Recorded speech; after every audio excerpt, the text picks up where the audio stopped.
essas ideias e as propostas que foram levantadas, realmente colocar na lei, como foi colocado aqui, é primordial legalizar o orçamento participativo, porque sem ter a legislação, você não consegue vincular. Já com a lei você não consegue, imagina sem.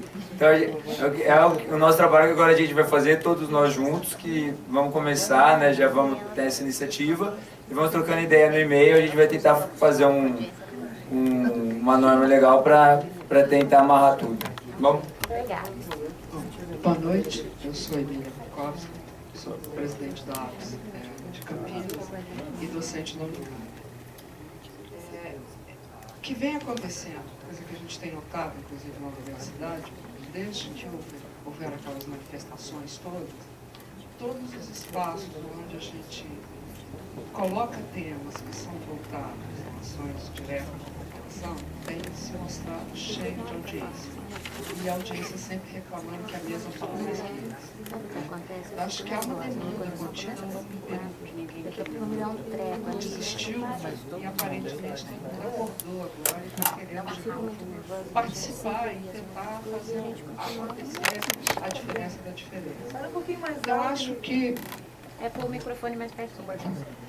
Acho que isso talvez fosse importante também pensar em aumentar a frequência dessas reuniões, não só uma vez por mês, ou imaginar, eu sei que grande parte da população não vai ter acesso, porque a gente continua não tendo um espaço de internet popular no município de Campinas, ele só está em volta do Cambuí, né? Fora disso você não consegue ter internet livre, mas seria importante a gente fazer a continuação dessa discussão, talvez online.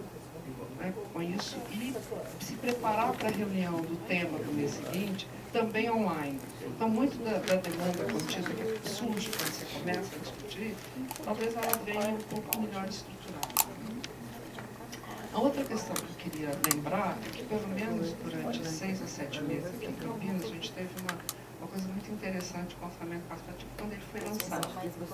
Porque ele foi lançado com 15% do investimento e com a obrigatoriedade que o Conselho fiscalizasse 100% do orçamento e que conseguisse provar na lei de orçamento como que ia aumentar a cada ano pelo menos 5% daquele investimento.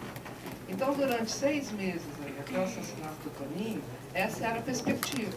E a discussão que era feita em tudo quanto era rincão desse município, né, levava representantes de todas as secretarias para as reuniões. E pela primeira vez a gente tinha uma secretaria tendo que conversar com a outra lá no ponto. Né? Quando a pessoa vinha com a história de que eu quero creche e o terreno não pode, e de repente eu quero em cima de um córrego que não pode, uma série de coisas que não pode, por que não pode, tudo tinha que ser discutido junto. Então, acho que tem uma experiência que foi pequena, mas é bom resgatar porque ela fez uma certa diferença na cidade. E eu acho que ela alimentou, inclusive, durante muito tempo, esse copo que não vai para lugar nenhum, as pessoas ainda na expectativa de que é possível, porque foi. Né? Então, acho que isso é importante a gente lembrar sempre. E uma outra questão em relação a essas audiências. A audiência é uma coisa que me incomoda muito, a gente deixar esse tipo de atividade só para audiência. Porque ela tem toda uma regulamentação que tolhe a participação de uma série de pessoas.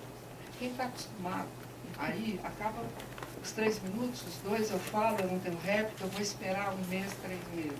Mas quem não está, tem uma demanda contida para contar, inclusive, o caso que acontece com o vizinho, para saber se aquele é um caso que é coletivo ou não. Né?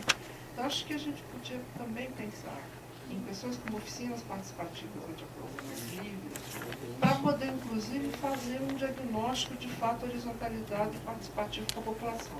Para começar a reconhecer onde ela está, que bacia que ela está, o que significa que você está falando do São Quirino, não é nem a bacia toda, praticamente das nascentes, né?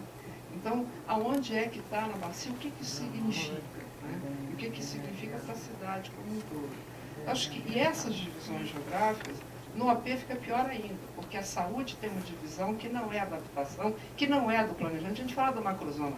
As macrozonas é a divisão da Secretaria de Planejamento, não é de Meio Ambiente, não é a Secretaria de Habitação, não divide a cidade assim, a Secretaria de Saúde não divide a cidade assim, a da Educação não divide, e nem a Sanasa. Então, assim, cada espaço da cidade divide de um jeito. E cada espaço e cada divisão do Estado, cada órgão do Estado, divide Campinas também de outro jeito, né? Então, isso também é uma coisa complicada. Então, como é que a pessoa consegue saber qual é o limite onde ela está? Quando a gente fez as visitas na Macrozona 4, tinha gente que não ia para a reunião porque ele não sabia que ele estava naquele espaço, que aquele era o espaço da questão dele. Ele achava que era no outro que ele tinha que ir, né? Então, isso também dificulta. Eu acho que tem todas essas questões antes da gente dizer como é que eu vou formalizar mais ainda a audiência pública, que não está resolvida. Que é como é que eu trago de fato a pessoa a participar e entender o que significa esse formato.